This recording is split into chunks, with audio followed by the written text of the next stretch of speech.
When you think about disrupting global trade, what comes to mind? Huge naval fleets clashing on the open ocean, grand blockades stretching for hundreds of miles across the sea.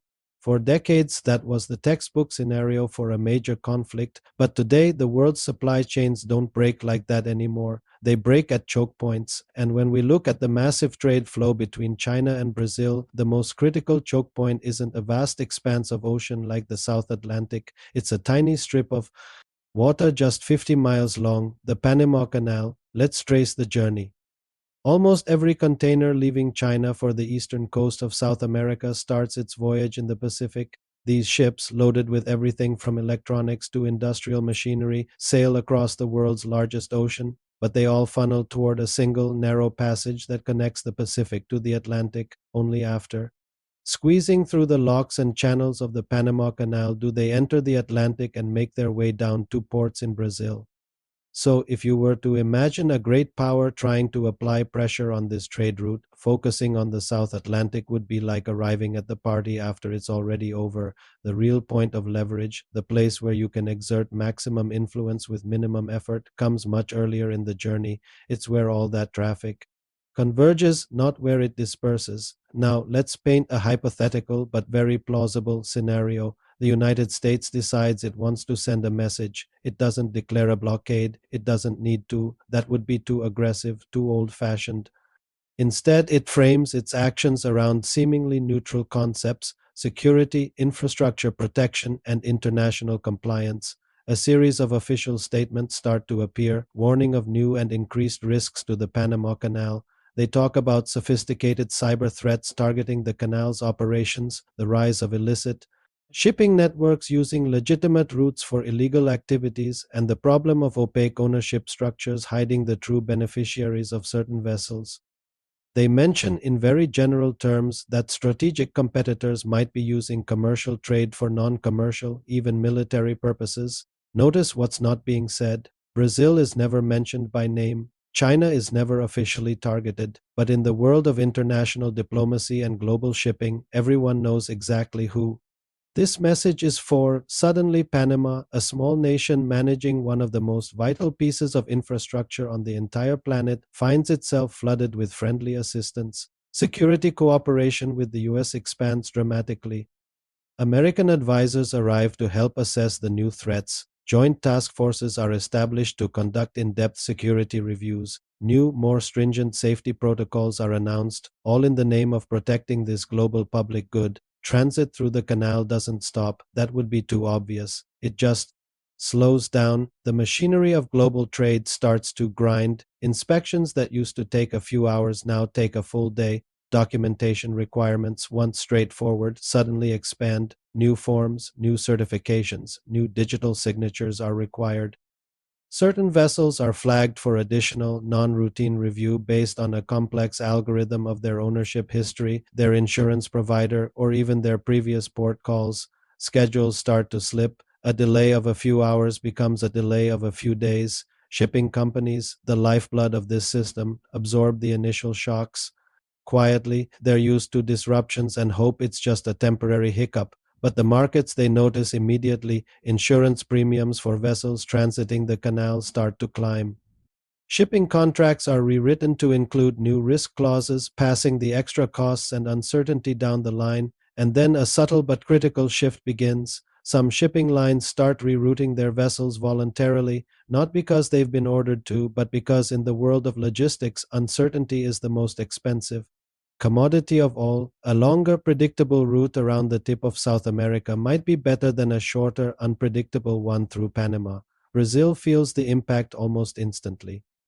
A shipment of soybeans, a cornerstone of its export economy, misses its delivery window in Asia, leading to contractual penalties. Critical industrial inputs needed for its factories arrive late, causing production slowdowns. Exporters and manufacturers start pressuring the Brazilian government for answers, demanding to know what's going on. But here's the brilliant and frustrating part of this strategy: there's no obvious violation. 2.2. When Brazilian diplomats make inquiries, the response is polite and bureaucratic. The canal is still open for business. Ships are still moving through. No laws have been broken. Nothing dramatic has happened that you could show on the evening news. That is the immense power of a choke point. The US never needs to seize a single ship. It only needs to influence the rules, the procedures, and the perception of risk governing the narrow space through which thousands of ships must pass. Every year, in this new era, control over the flow of traffic matters far more than control over military force. How does China respond? It issues strong diplomatic statements, of course, warning against the politicization of global infrastructure and calling for free and open transit, but its options for escalation are tricky. The Panama Canal isn't Chinese territory, it's not Brazilian territory, and it's not even formally controlled by the United States, it's managed. By Panama, any aggressive move by China risks making it look like the destabilizing actor, the one threatening a small country and a vital global artery. Meanwhile, the South Atlantic, the place where old school strategists would expect a naval confrontation, remains open, quiet, and almost completely irrelevant to this phase of the conflict. By the time the delayed ships finally reach it, the economic and political damage has already been done. The delays that originated upstream in Panama have already reshaped shipping schedules, driven up prices, and reset expectations across the entire supply chain.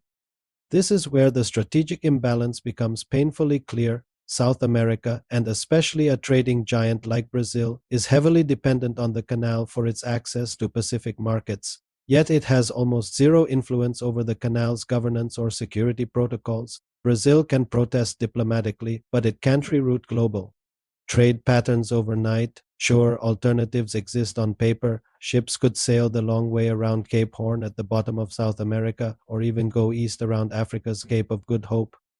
But these routes add thousands of miles to the journey. That means vastly higher fuel costs and weeks of additional transit time.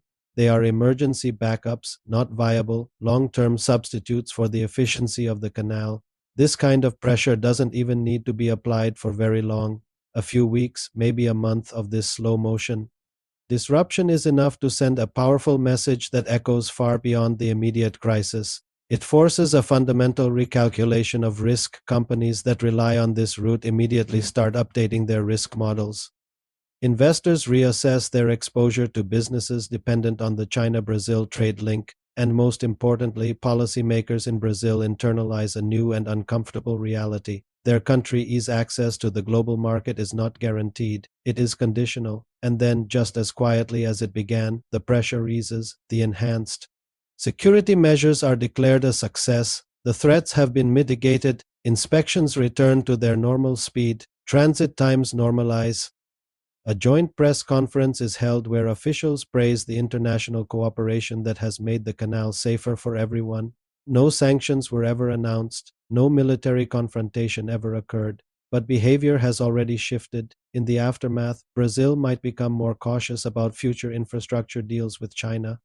Shipping firms, having been burned once, will actively diversify their routes, even if it costs a bit more, to reduce their dependence on a single choke point.